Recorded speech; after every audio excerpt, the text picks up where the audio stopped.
Okay, we are live, but I got to let it breathe just for a moment. Hang tight, y'all. Got to bring on Facebook. And then we're going to get this party started. Looking forward to talking with y'all.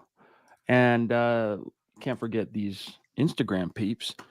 And we are good. Welcome in, everybody. It's the Mile High Huddle podcast. I'm your host, Chad Jensen. With me, as always, my fellow football priest. You know him, you love him, Zack Kelberman. Zack, you know, our brethren over at SI National, the MMQB, they don't think the Denver Broncos, Zack, did enough this offseason. On one hand, and I'm going to paraphrase here, we can go through details like I can quote this guy verbatim, but on one hand, they give the Broncos credit for doing the right thing and basically starting over, rebuilding, getting the ball going on that front. But Zack, on the other, they say they didn't do enough.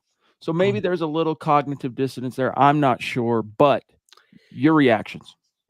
Kind of the same trope, different day. I'm not going to try to get too overreactive like I was last night, Chad, because there's not much to be said about these national types. I mean, it sounds like cliche at this point that they don't know as well as we do about the Broncos, but how are you going to posit a team is rebuilding and then say they're not doing enough to rebuild? A rebuild is usually more than a year process, and I'd like to know specifically, it's another vague claim.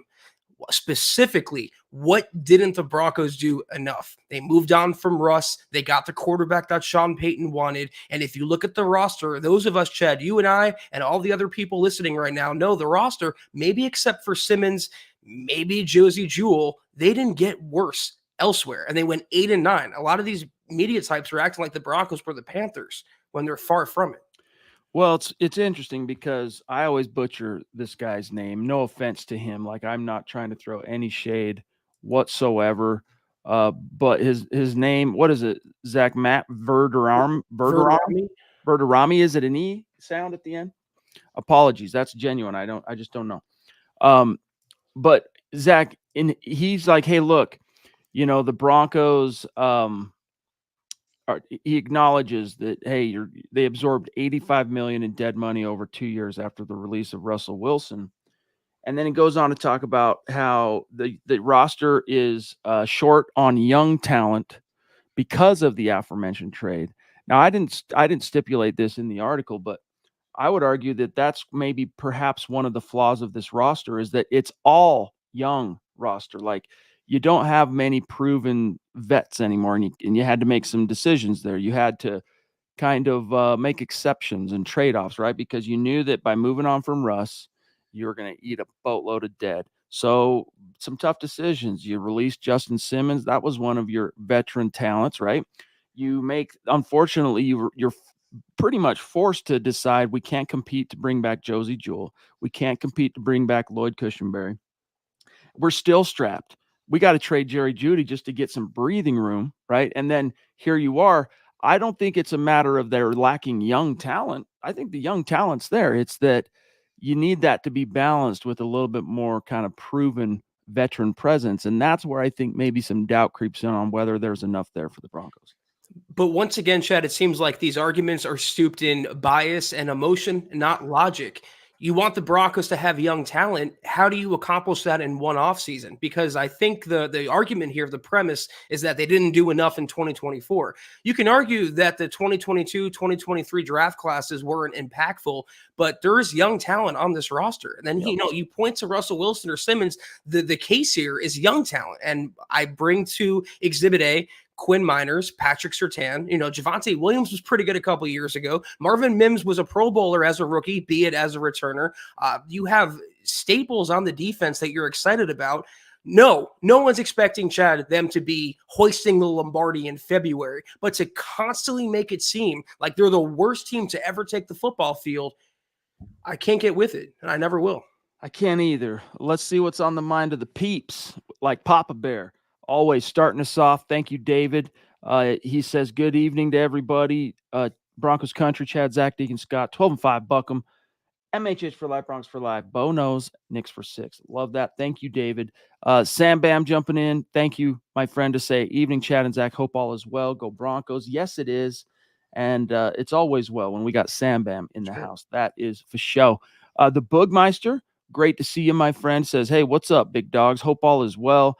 Can't wait to see you at the meet and greet. The fam and I are not missing this one. Awesome. Sick. Week 2, gang. Week 2, Broncos, Steelers. We're going to be there at the stadium to conjure up all the MHH positive juju and make sure that Sean Payton gets his revenge, or at least defends his premise, Zach, over Russell Wilson. 4-0. That's what we'll be at the meet and greet in week 2. I literally cannot wait for that game, Chad. I'm going to be full throat, as I know a lot of other Broncos fans are at Empower Field. And Boogmeister, looking forward to meeting you and your fam. It's going to be a gas. I can't wait either. The Ronk, one of these days, we'll get him to one of these, one of the meet and greets. But in the meantime, thank you, Mike, and looking forward to chatting with you here tonight.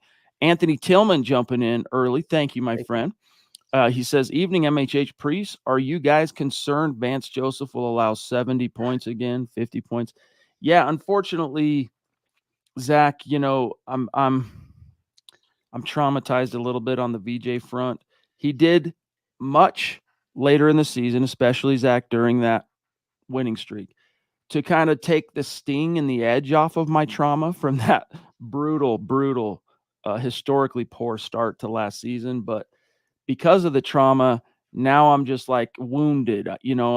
My view of Vance Joseph and frankly, until there's some more sample size there, my expectation for the Broncos defense is going to be somewhat tainted by this fear that an opponent that's a prolific offense could come in and drop 70. But before we all freak out and say, oh, it's just matter of course, that was a low moment. All right. But how did the Vance Joseph defense do, Zach, later in the season against some alpha dog quarterbacks and offenses, including Mahomes twice, Josh Allen? We could go through it, but he did redeem himself somewhat. See, the thing for me is, like, I hated the VJ rehire from day one, so I already knew the expectation was going to be pretty bad on defense, taking a step back from Ejiro Evero and Vic Fangio before him. The thing, though, Anthony and Chad, everyone else, I'm not necessarily worried about dropping 70 or 50 again. I'm just worried about VJ being VJ. And what I mean by that, number one, is not maximizing and capitalizing on the talent that you have on defense, not getting the most out of your players.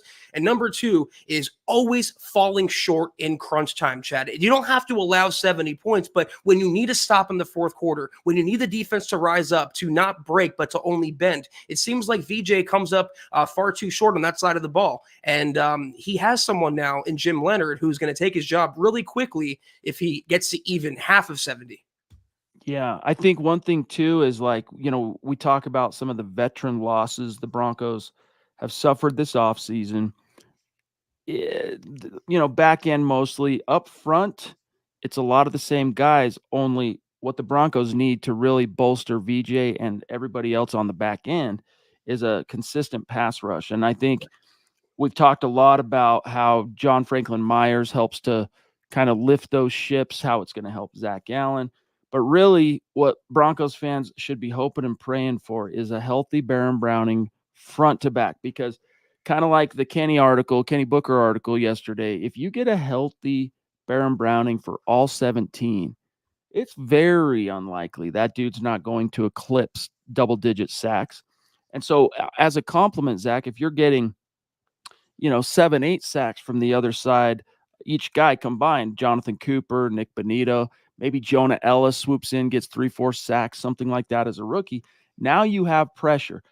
Sean Payton talks a lot about how much pressure, defending against it, and then creating it in the NFL, Zach, is the name of the game.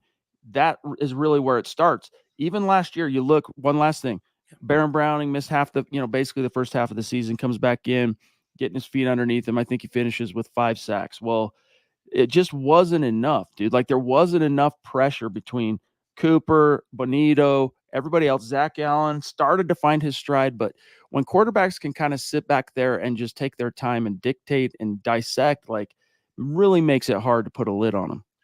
You're absolutely right. Having that dominant pass rush, that alpha number one, Von Miller light, will certainly help the. Hey, look, we got Scott. What's up, bro? Scott's with us. He doesn't even have a microphone right now. He's or do you? Do you have a mic? Let's roll. I do now. Okay. I did not mean to pop in. Yeah, Apologies. Hey, I didn't even know I was in. We're rolling with the punches. I'm glad I let you know so you weren't picking your nose or something, you know. Yeah, seriously. Or saying, this effing mic, or my daughter stealing my mic while I was gone for a week is what happened. And when I came back, nothing's working. You ever heard of? We all know what a photo bomb is. This is what you call a podcast bomb. See, this is how shiny my forehead gets when I don't powder it. So funny, dude. And I start getting a little embarrassed for popping in unexpectedly. Man, that's a true pro. Oh, baby. Pro, guys. You know what's funny is you see Scott's background. I'm sorry. Okay, we love you, bro. Beware the buttons. You know this. But Scott's background when he doesn't have his whole setup, for you guys to see and everything, as you just saw the green wall. I did the same thing. He's like, yeah, dude, just paint your wall green for the green screen, because Zach and I were going through all this like headache of finding pull up and tear down green screens big enough that would take up the whole frame of your camera shot, so it's not like part of the screen, it's like the whole thing. And it was a big drag. You got to set it up and take it down before and after every show. It's like, just paint your wall green, dude. That's what I did. And I'm like, good idea, bro. And I did that. The only problem with it is now you're locked to this spot. So like if you ever want to move where you sit and stream from or whatever, Zach, you're kind of landlocked, so to speak. Yeah, I mean, when I'm sitting in the green room, I tend not to have clothes on. So I'm happy that Scott, is prepared for the surprise. Yeah, the teeth, man. We lucked out on that one. It could have been a worse pod bomb, but it could have been like a Tubin moment. You know what I'm saying? Y'all know what I'm saying. What was I saying about Baron Browning? Oh, yeah. So, yeah, it would be clutch for any defense, Chad, to have that, double-digit sack guy and kind of let the defense run on its own no matter how bad the coaching is. My problem, though, is we've seen VJ's best as a coordinator thus far in the NFL. And that best statistically is, 12th or 13th, 11th? It wasn't even top 10. So I just wonder how much the defense is capped overall based on the scheme, based on the coaching, the play calling, etc. I mentioned Jim Leonard. There's also Dennis Allen could be fired as Saints head coach, reunite with Sean Payton. There are options to replace VJ. And if he's not on his game, Chad, he will be gone. It was always, one of the most curious decisions that Sean Payton has made since becoming the Broncos head coach, bringing back VJ and just all the baggage that came with it. And it seemed almost like, Zach, a self-fulfilling prophecy when the Broncos got out to such a poor start, because things had been bad for the Broncos when he was the head coach, but they weren't like historically bad defensively or offensively. It was just like crap, it just wasn't like the worst you've ever seen in the history of the league. So it was like, oh no. Then they reeled it in. Sean Payton cracked the whip and helped him kind of galvanize and muscle through it. So credit to all those guys. But Phil, brother, down in Tucson, we love you. He says, good evening, Chad, Zach, and Deacon Scott. Good Lord, young talent is all we have. Can't understand the negative commentary being spilled out there. I understand the grass is growing too slow, which is hampering our practice. Let's see how these young talent players perform this year. Then we will see what the truth is about our young, unrecognized talent. Buck 'em. Indeed. MHH for life. Broncos for life. It's true. Thank you, Phil. And I'm just taking you down off the screen only because it's such a long comment. It takes up like half the screen. And I love it. I'm not commenting. It's great. We love that. Deep dive to your heart's content. That's what we're here for. But Zach, it's interesting. He brings that up. We touched on it earlier. You look at, okay, one last thing on this subject. And then, of course, you guys for free to keep us going on this if you want before we move on to other things. But Zach, when you look at the question of, did the Broncos do enough this year, right? They rebuilt. They went through they showed intestinal fortitude to not only rip off that rust Band-Aid, but get their quarterback in the draft and whatnot. If you look at the losses personnel-wise, the Broncos suffered, whether it was Russ, Simmons, Jewell, Cushenberry. Those are kind of the big four, and then we'll throw in Judy, the big five, we'll call them. All right. They replaced them. They offset them with either rookies or draft picks, I should say, or kind of small, low-cost, perhaps high upside veteran signings / acquisition. So let's cross them off the list. Russell Wilson replaced Bo Nix. Justin Simmons replaced Brandon Jones, right? Josey Jewell replaced Cody Barton. Jerry Jeudy. Zach replaced Troy Franklin, right? We'll throw Troy Franklin in there. And Who Josh am I Reynolds. maybe? And Josh Reynolds. Thank you. And Josh Reynolds, a little bit more proven. So it might not be to everybody who's paying attention from 30,000 feet liking, and it might not be perfectly ideal. But as Phil's kind of comment is getting to here, let them play, let them become what they're going to become, then pronounce your judgments. Exactly. I hate these I know we're going to catch 22 because it's business related for us to talk about these things and write about these things. But it's like mock drafts in, September. It's like, it's so pointless. Like, let the games play out, let the rosters take shape. So much of what we're predicting now in June is going to change by September, and that's going to change by November, and that's going to change by January. So they'll never do it, the national media, but I want a direct answer, Chad, as to what didn't the Broncos do enough to come to this conclusion? Is it just a Bo Nix thing? Is it a Sean Payton thing? Is it because it's cool to clown on the Broncos? I want a direct answer. And unfortunately, all we get is vagueness. Yeah, I honestly do think a lot of it has to do with just the general perception the NFL has of Bo Nix, to be frank with you.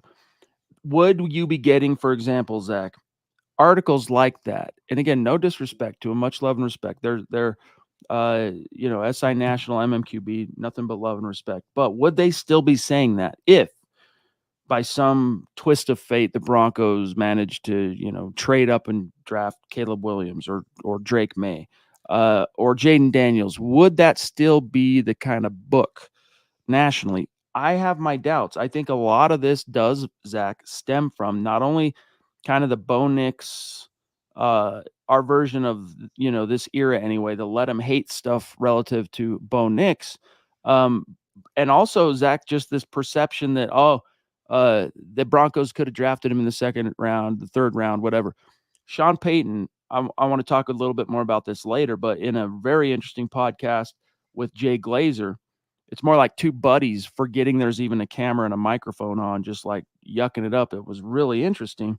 He's like, look, dude, I hear people write and say that we could have got Bo later on in the draft. Let me just say they don't know what they're talking about. But I think a lot of it exactly has to do with Bo Nix. I echo that sentiment. They don't know, and they're just guessing, and it sells, and it gets clicks and this and that engagement, but they just don't know, Chad. And if it was JJ McCarthy, for example, you mentioned the other rookie quarterbacks. I don't cover the Vikings. I don't profess to know the ins and outs of them, but I'm on Twitter a lot. And something I read was that Sam Darnold is the clubhouse leader to open week 1 as the starter over McCarthy. I haven't heard a peep of criticism about that, but because Bo was the number 6 quarterback drafted this year, and it's Sean Payton, who it seems like, Chad, everyone from the league office to the fans to the media has a you-know-what for, it's suddenly an issue. I will let the games play out, and I guarantee you some of them, not all, will be singing a different tune this fall. Justin, thank you for jumping in with some very, very generous stars on Facebook. So good to see you, my friend. He says, evening, guys. We were 29th in the league last year in offensive plays per game at 59.8. I expect to see an increase in that area this year, which hopefully equals improvement in overall production. Thoughts? Absolutely, dude. Another thing, again, guys, and this is a shout to Michaela Israel, who brought to my attention this podcast. I would have eventually found it, no doubt, but she's thrown a few things my way that I hadn't seen quite yet that allowed me to get the jump on things. So shouts. And if you guys ever see stuff, send it our way. But on the subject of Sean Payton, the offense, etc., one thing is he was, and again, this, you knew watching this podcast, Zach, I mean, that Sean Payton's savvy enough to stay present with the realization there is a camera on. But on the other side, Glazer's just like dropping one expletive after the other, like it's the dudes in the locker room after they just golfed 18 holes and they're, getting their stuff back on. And they're going to go back to the office, just kind of chewing the cud. Sean Payton, you could tell, maintained a little bit of awareness. Stuff was going on, but it was very kind of loose bro talk, so to speak, like two buddies that go back a couple decades. And one of the things he talked about is like, relative to Bo Nix, and this wasn't a shot at Russ. Russ didn't come up in this conversation. It was about, what they saw in Bo Nix. And one of them was, against the perception that, he was a system quarterback and all these easy throws at Oregon. He's like, all right, we took away all those easy throws, right? Took it off the map, only looked at and studied the film on what he did outside of that stuff. And imagine our shock when he's number one in every category. He's dominating all the other quarterbacks, and yet he's still being categorized and kind of painted with these same broad strokes. And in that same vein, Zach, and then I'm serving this back to you, one of the things he touched on was Bo gets rid of the ball, and it goes where it needs to go. He doesn't take sacks. This statistic that Justin aptly brings up, ranking at the bottom in offensive plays per game, has everything to do with third down struggles, sacks, and turnovers. That was a Russ thing. Russ is gone. That was one of the things that Sean Payton just couldn't live with that. Russ would probably still be your quarterback this year, believe it or not, if he doesn't take 45 sacks and if he's not responsible for near on 20 turnovers. That's a fact. And how about before the play? In the huddle, Chad, they had to cut down the playbook. Sean Payton did the verbiage and the actual length of the playbook for Russell Wilson, made him wear a wristband. And we all talked about that at the time, but it's obvious that he couldn't get in and out of the huddle quick enough, up to the line of scrimmage fast enough. We saw that in 2022 with Nathaniel Hackett over and over and over again, and we blamed Hackett. Maybe it was a Russ thing. The thing with Bo Nix, though, he's a supercomputer, and Russell Wilson's like Windows XP. Bo Nix knows where he wants to go with the football at all times before the ball's even snapped. Russell Wilson was more of a backyard football, let the play develop. Having that sort of upgrade under center is, like you said here, going to get more plays in and improve the Broncos' ranking in that department. I honestly have very little doubt on that. Bo Nix is going to bump his head. There will be some trial and error. All that's going to happen, but you guys, I think, will be pleasantly surprised at how NFL ready he seems out of the gates. Nahaj, bro, Top Rope, one of the legendary mythical figures in our community, jumping in with a very generous super chat. We love you, big dog. Thank you. He says, hello, brothers. Flights are locked and loaded for the meet and greet. Yes, sir. Very excited for this team. It will be an underdog, lunch pail, blue-collar group. They will do damage, trust me. When wins, losses aside, I'm sensing some dogs on this team, something that's been missing, Zach, which you talk often about. Thank you so much, Naj, as always, and I had no doubt you'll be out there for the meet and greet. Can't wait to see you again, and can't wait to see another Broncos win in your presence. I promise you, Boogmeister, anyone else coming to the meet and greet, you hook up with Naj, have a conversation with them, you will feel better about yourself in short order. But yeah, it's true. They're going to be feisty. They're going to be competitive. They're going to be scrapping and clawing and not going down too easy. And hopefully the defense, Chad, can level off despite the turnover luck they had. If they don't get that this year, they stay healthy again, but the offense should stay on schedule, should be more consistent, and they are going to make it difficult for opponents to beat them each week. They might not win a ton of games, but they're going to, take opponents down with them if they lose. And yes, thank you, Scott, reminding us as well when we talk about the Broncos ranking so low in plays, offensive plays per game. That's commensurate and also matches possessions per game. Possessions come at a premium in the league. That's another thing that Sean Payton talked about in this conversation with Glazer is the mythical onside kick, the decision to do that onside kick, Zach, in the Super Bowl where the Saints beat the Colts and all that, and kind of what went into it and having the cashews, so to speak, to call such a controversial thing. But it really boiled down to he understood that if the Saints were going to take down a very comfortable Colts team led by Peyton Manning, comfortable in the sense that they've been there before. In fact, they played their Super Bowl in that stadium, the one they won. They stayed in the same hotel. Peyton Manning literally stayed in the same hotel room. So he was comfy, and Peyton knew, hey, if we're going to have a chance, we got to get some extra possessions. Possessions are important. Scott brings up another reason for the low possessions and the low play count per game is as committed as the Broncos stayed, Zach, to the run game, it just wasn't working. So many second and longs, so many. And it's not because the guys weren't executing. I'm telling you right now. Sure, some of that. It wasn't because the backs weren't good. It was because the Broncos couldn't do anything else. So defenses just flooded the zone, dude. They stacked the box and just smothered the run. Those type of things will be offset moving forward with a quarterback who can actually operate an offense to its fullest. At certain points, though, the running backs were at fault. Like Javonte Williams cannot find a hole to save his life. And I love Pookie with all of me, but he has some vision concerns. Fortunately, the Broncos picked up Estime, Blake Watson. They have a young stable there. Scott's right. You have to set up easier down and distance for your quarterback, no matter who it is. The problem, though, is on first down, Russell Wilson, again, it starts with getting the play in, getting the drive set. And if Russell Wilson was not on the same page with his coach and the play call and struggling there, you're just putting yourself in a pit, Chad, that you're not going to get out of. Well said. We got Troy, the Fawn Donkey, jumping in. Thank you, brother. So good to see you. He says, I remember Alex Forsyth being mocked in the 3rd and 4th rounds last year. What is the chance he's great this year? Didn't he beat out JPJ his senior year at Oregon? Well, that just reminded me when I was saying, when I was going through the arithmetic of all the veterans the Broncos lost, the top 5, I didn't talk about the Cushenberry. What did they do? Well, they drafted what's his name, Zach, in the 7th round. Nick, thank you. Okay, I don't know. Out of South Carolina. Let's just say the South Carolina guy. He's a hedge. He's a little bit of a hedge. I don't think anyone's really, based on what I've heard from Sean Payton up to this point, I don't think the Broncos are saying he's our Lloyd Cushenberry replacement. The Lloyd thing was offset. His departure was offset by 2 decisions the team had made in back-to-back previous drafts, which was Luke Wattenberg and Alex Forsyth, which Zach Forsyth is the front runner, not just because Sean Payton it's his guy, and he has said nothing but great things, compliments his football IQ.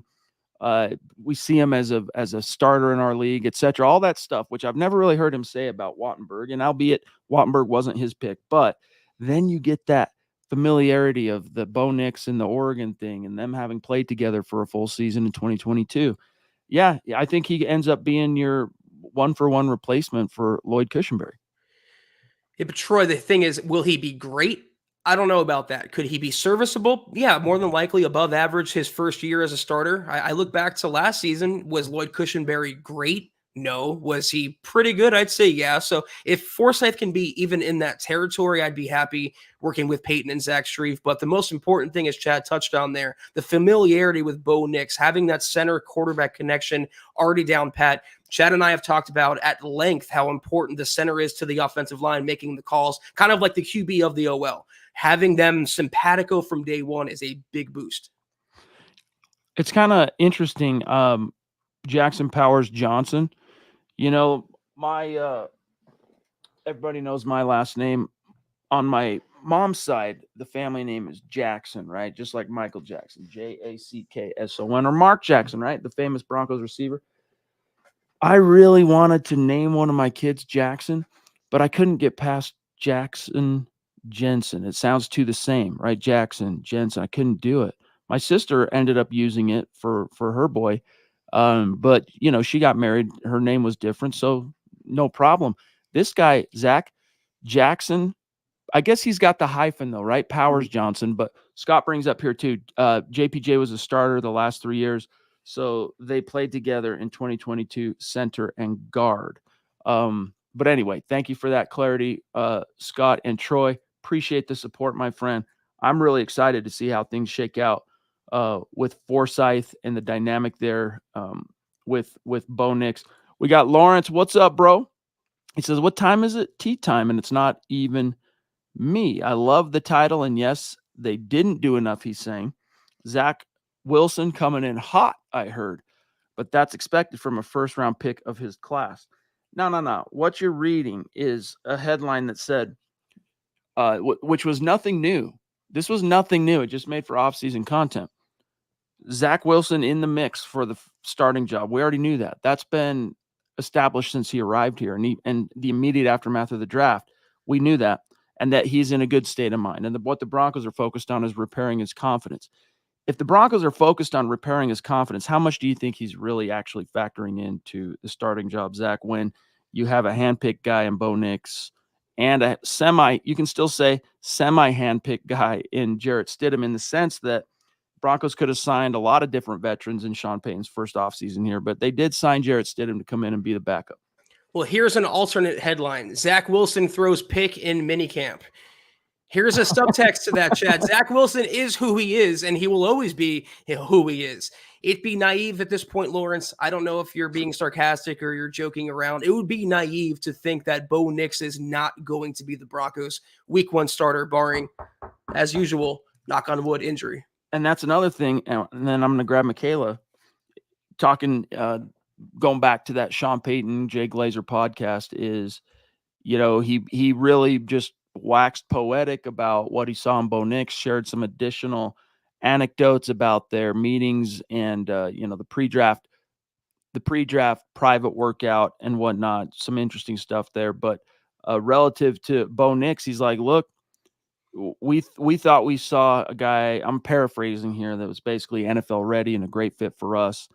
And the last 3 weeks, we've got to see it for the last 3 weeks, and it confirms everything. Like, because you see it, you have to project. You go, okay, did he do the best he could in the offense he was playing in? Because they can only do that. They can only do the best they can in the offense they're playing in. Did he do that? Yes. So we were confident he could play in our scheme, but it is a little bit of a projection. You do have to project a little bit. And so far, over 3 weeks, the answer to that question has been yes. Michaela says, we love you. The Duchess, Michaela Parker. I think the Broncos did enough with what they had based on the circumstances. I think they did a great job. Exactly. And so this goes back to Zach, and then I'm serving this back to you. What else could you have done? And Scott, in our private chat, maybe the idea is if you're going to dump Simmons, Judy, Russ, Jewell, Cushenberry, then why not also say Garrett Bowles and Cortland Sutton and really lean into the rebuild? I have a counter to that, but what's your answer for Michaela and just that premise of doing enough? Well, Michaela's right, and I still take umbrage with the premise, Chad, because I think even the casual football fan will realize to some extent the Broncos are rebuilding, reloading, retooling, whatever word you want to use. That's why they jettisoned Russell Wilson, ate that dead money, and took Bo Nix.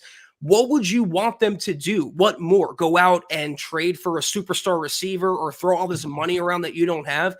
When you look at it from a logical point of view, not just for 2024, but setting themselves up, hopefully, potentially for success in 25 and beyond, I think the Broncos did, as Michaela said here, a pretty damn good job. Except for one player, Simmons, Chad, they didn't really take a massive step back in any department. Here's the thing. If the plan all along, and I believe it, once they made that decision on Russ, if the plan all along was hopefully we get our quarterback in the draft, like that was the plan, okay? It's not a coincidence that the two guys that they could have jettisoned in the interest of, let's just call it a full-blown rebuild, it's not a coincidence who didn't go. Right. Your number one receiver and your blindside protector. That's not a coincidence, because if you're Sean Payton and the Broncos, you're going, we can live without these other guys. We're going to have to go ahead and make some sacrifices as a result of this Russ contract thing. But knowing we're going to have a young quarterback coming in, highly invested in a high round draft pick, etc., we're going to go ahead and hold on to our blindside protector, our left tackle, who is, maybe not an all-pro, but he's as solid as it gets as far as left tackle, starting NFL guy, experienced now too. And we're going to keep a number one wide receiver guy who hopefully he can bond with all that stuff, but who's going to make life a lot easier as Bo Nix. And that future quarterback we're going to draft, which ended up being Bo Nix, acclimates and gets on his feet in the league. I don't think that's a coincidence that those are the two guys they kept. It was always the plan, in my opinion, to scrap Russell Wilson, that experiment, and go get your rookie quarterback in the draft. Things fell in the Broncos' favor. They would have been killed, Chad, if they traded up for a quarterback, especially Bo Nix. And now they're being lampooned because they stayed put at 12 and took Bo Nix, the last major quarterback, off the board. It's a no-win scenario because, again, these people have biases, whatever, and they're not afraid to express it. Fortunately, we're not afraid to call it out. It's true. It's absolutely true. Now, well, you say, what about Surtain? You could have dealt Surtain and executed, Zach, that very thing you just mentioned, the catch-22, damned if you do, damned if you don't. You're still damned if you trade away Patrick Surtain in the face of what would have been like a lot of blowback, and trade up and draft whatever, Jaden Daniels at 2, maybe. I mean, the Giants, for what it's worth, they tried to get up there because they liked Drake May. Patriots, nothing doing. They were like, nah, which, by the way, real quick aside, read an article today. Drew Lock. Don't sleep on Drew Lock having something cooking, Zach, in the Big Apple, as Daniel Jones, who the Giants are kind of over him, but they owe him a ton of money. A lot of it's sunk cost stuff, but like Drew Lock's been looking good. Dayball, younger in his NFL coaching trajectory, but similar to Peyton, albeit fewer skins on the wall, but skins on the wall of getting more out of quarterbacks than anybody could have expected. It'll be interesting to see if Drew Lock is probably, Zach, not going to be named the starter out of camp because of the money. Jones will come back. He'll get the starting job. But at the first sign or two of cracks in the facade, what Drew Lock is doing right now is making it easy on Dayball and those guys in New York to go, okay, we're going to sit you down, Jones, because you're gone after this year anyway. Drew Lock, you're in. Keep an eye on that. You brought up the Giants, which kind of sparked something, and then you hit on the same points. Well, they took a receiver in the top 10, but the quarterback that's going to throw him the ball is either Daniel Jones or Drew Lock. Where is the title? They didn't do enough for the Giants. Why does that apply to the Broncos? For them, the Giants, it's like having a Ferrari with no engine. You have a great receiver potentially, but you don't have a quarterback one in place that you can depend upon. This is, again, the bias coming out, Chad, because there's other teams in the NFL that's worthy of this this abscondment constantly in terms of professionalism and keeping their biases away. But the Broncos are the only team consistently that gets dunked on. It's true. It's true. Okay, I want to shift gears a little bit here, Zach. We got a question earlier and a topic that was broached by well, who was it? Now, I'm sorry about the hold on. Now I don't want my peeps to feel like I'm forgetting who it was. So I'm just going to go ahead and remind myself. Who was it? It was Anthony talking about, hey, is the defense going to allow 70 again, VJ and all that. Well, the Broncos brought in Cody Barton. That's their kind of 1-for-1. We lost Josey, garbage in, garbage out. Not that anyone's garbage, but that phrase getting out, right? Stuff goes out, things come in, that whole like cycle.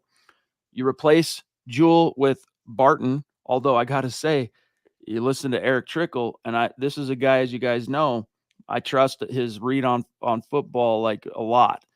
He's like, nah, Cody Barton's not a thing, guys. Like, he's not even anywhere close to being as good as Josey Jewell. But there is hope yet, Zach, and it's a player you wrote about today. Sean Payton talked about it. Bring us up to speed. Not that I'm knocking Eric, but there's like this sentiment in Broncos country that Josey Jewell was this great player. Is it me, Chad? I mean, I never saw it. He was good against the run. He was pretty terrible in pass coverage. He had that big hit on Derrick Henry. That's like the highlight of his career. I don't think it's that impossible to replace Josey Jewell. You're not talking about Luke Kuechly or Patrick Willis. And they're going to do that by incorporating the sum of their parts. We mentioned Cody Barton. You have Sternad still on the roster as a special teams guy, but you did bring back Jonas Griffith, who's healthy now, coming off an ACL. Sean Payton said he's really anxious to see Griffith back on the field. And Griffith, for my money, was more reliable in pass coverage. He did the same work on special teams, and he was good in run fits. So between the three of them, I think they can equal one Josey Jewell. Yeah, I think it really is this, Zach, that Josey Jewell, like you said, is he Luke Kuechly? No. Is he Patrick Willis? No. But he was very much underrated. He had his weaknesses, but like if you look at some of the key metrics, and I'll give Eric his credit on this one with the Cody Barton article, you guys go give it a read. But some of the advanced statistics, not grades. Remember, we kind of scoff at some of the grades and whatnot that seem arbitrary out of like sites like PFF, but the actual metrics that they measure that are considered to be quote unquote advanced metrics or advanced analytics, those are objective. Those have zero subjective spin to him, agenda. That's just like he either rushed for 5 yards or he didn't. Now, that's not an advanced statistic, but it's an example of it is what it is. One of those key metrics relative to Cody Barton is just brutal. Average depth of tackle. There are other things that were just brutal for his sake, which Josey Jewell was really good at. So I just think I'm with you. I don't think it's like you're trying to replace even Al Wilson, right? Smoke Dog. You're not trying to replace Smoke Dog. But Josey Jewell was a guy that was just kind of good at everything, didn't really suck at anything. And the biggest thing I worry about still with Josey, Zach, is just the leadership vacuum. Yeah, I mean, words talk, numbers scream, though. Jewell appeared in 16 games last year. The Broncos finished 32nd in yards allowed per rush, 30th overall in rush defense, Chad, 22nd in pass defense. I just fail to see where he made his impact on the field. The intangibles, maybe the leadership, him wearing the green dot on his helmet, I get that. But you have Patrick Surtain, you have Zach Allen, you have Singleton now, you have John Franklin Myers, you have veterans that can step up and fill that leadership void to where we're not saying, however, can the Broncos replace the vaunted Josey Jewell? But you know what? I am excited to bring it just back to the Jonas Griffith thing. Like, if you remember, he finished, what was it? So it would have been, was it Fangio's last year or was it Hackett's only year that he finished? He averaged 10 tackles per game, basically, to close out the season. I don't have it right in front of me, but either way, that was our first kind of experience with Jonas Griffith coming in as a rotational guy, trying to fill shoes of injured linebackers, etc. We had a lot of high hopes for him before he started getting injured. I'm hoping he can have a little luck with the injury bug because he is athletic. He brought some plus, obviously sideline to sideline guy, chasing the ball, run support, all that. But what he can bring potentially in coverage is something maybe no other off-ball guy the Broncos have right now. I remember saying that when we first watched him. You're 100% dead on here. He was by far, we were starved for inside linebackers that can be even decent in coverage, and Jonas Griffin was that. But I wouldn't worry too much, Chad, about this position too much. It's so devalued. The Broncos are rarely going to be in their base defense anyway. You have maybe one on the field. You can shift Baron Browning over to inside if you have another rusher on the field. There's different ways you can mitigate losing Josey Jewell, but that falls back on my previous argument of VJ maximizing the talent around him. Well said. All right, guys. We are at 41 minutes. We're about out of time. So any burning topics, questions, get them in the chat. Justin Massey, what's going on again, bro? Thank you. He says, the more I dive into last year's horrible offense versus this year's and what Bo brings to the team, the more excited I get. If Patrick, thank you, can stay healthy, Franklin is solid, and Lucas Kroll, the tight end, can keep building, we could sneak into the playoffs. Try not to get overhyped, but I'm struggling. Hey, dude, 'tis the season to be optimistic. And the one thing the Broncos do, Zach, have going for them above and beyond some of the things we have discussed tonight is, their schedule, their deceivingly difficult schedule notwithstanding, is no one's really going to see him coming. You know what I mean? With the exception maybe of the Chiefs, who are going to be looking to just avenge the Broncos snapping their streak. Like, I don't think the Chiefs are going to sneak up I don't think the Broncos are going to sneak up on the Chiefs this year, so to speak, but they'll be sleeping on them, and the Broncos have a chance to exploit that, I think. One time we were talking like that, Chad, the Chiefs sneaking up on the Broncos. It seems like eons ago. But Justin, I love the optimism here. I wouldn't knock you for getting overhyped. I just think it's a kind of a unique and funny take. The Broncos sneaking into the playoff rests on Tim Patrick, Troy Franklin, and Lucas Kroll. But those are all secondary, auxiliary players that can definitely contribute. I'm personally excited about the Broncos backfield with all the bodies they have and different skill sets. And it's true. If they can all coalesce, Chad, and Bo Nix can get a little ahead on his development, there's no reason why this offense can't be at least exciting to watch. Well said. Thank you, Ronk. We love you, big dog. Says, great show tonight, Chad and Zach on the MHH podcast. Go Broncos. I love it. There's just one last one I want to grab here, Zach, before we get to some matters of business. And this is from Jake on Instagram. Are the Broncos not doing a media day? I don't know why I'm not sure why you're asking that, because media day is the media barbecue right as training camp is beginning. They held it last year under Sean Payton's totalitarian grip. They still held the media barbecue. So to answer your question, Jake, I would expect them to follow suit this year. Once again, host a media barbecue and, do the whole 9 yards, if that's what you're talking about. And also, we'll be getting some availability from the coach and the players this week with mandatory practice set to take place tomorrow. Thank God we'll have some fresh content to talk about. So Then last one until training camp, Chad. exactly. Then it's the NFL desert, got you guys, and all we're gonna have from now until then is each other. So be ready for that. But we'll keep the conversation going with your help. Everybody showing up every night. So a few messages from Zach here, and then we're gonna dip out. So don't leave quite yet. Another tremendous installment, as always, of the Mile High Huddle podcast. If you're not doing so, please follow us on Twitter at the MHH Pod. You can follow the main account on Twitter at Mile High Huddle. Chad at Chad and Jensen, myself at Kelberman NFL, and Scott, our producer, at Scout Kennedy. If you guys want some merch, check out mhhmerch.com. Get you some. If you haven't done so yet, please drop us a like at facebook.com/Mile High Huddle Pod. You can follow us on Instagram at mile_high_huddle. If you're listening on Apple Podcasts, make sure you're leaving your Football Priest a 5-star review for a chance to win some of that merch each and every single month. But if anything, y'all, ladies and gentlemen, boys and girls, please, please, please subscribe, like, and share this video and every video you see on the MHH channel. It really helps us grow and reach more Broncos fans just like you. Amen to that. A mile-high salute to the great Super Chat superstars and supporters helping us keep the lights on tonight. Starting in order, we got the Papa Bear, David McElrath. We got Sam Bam. We got the Boogmeister. We got the Ronk. We got Anthony. We got Phil. Justin on Facebook as well. We got the legendary Total Shot of Life here, Naj. So good to see you tonight, bro. Troy, what's up, brother?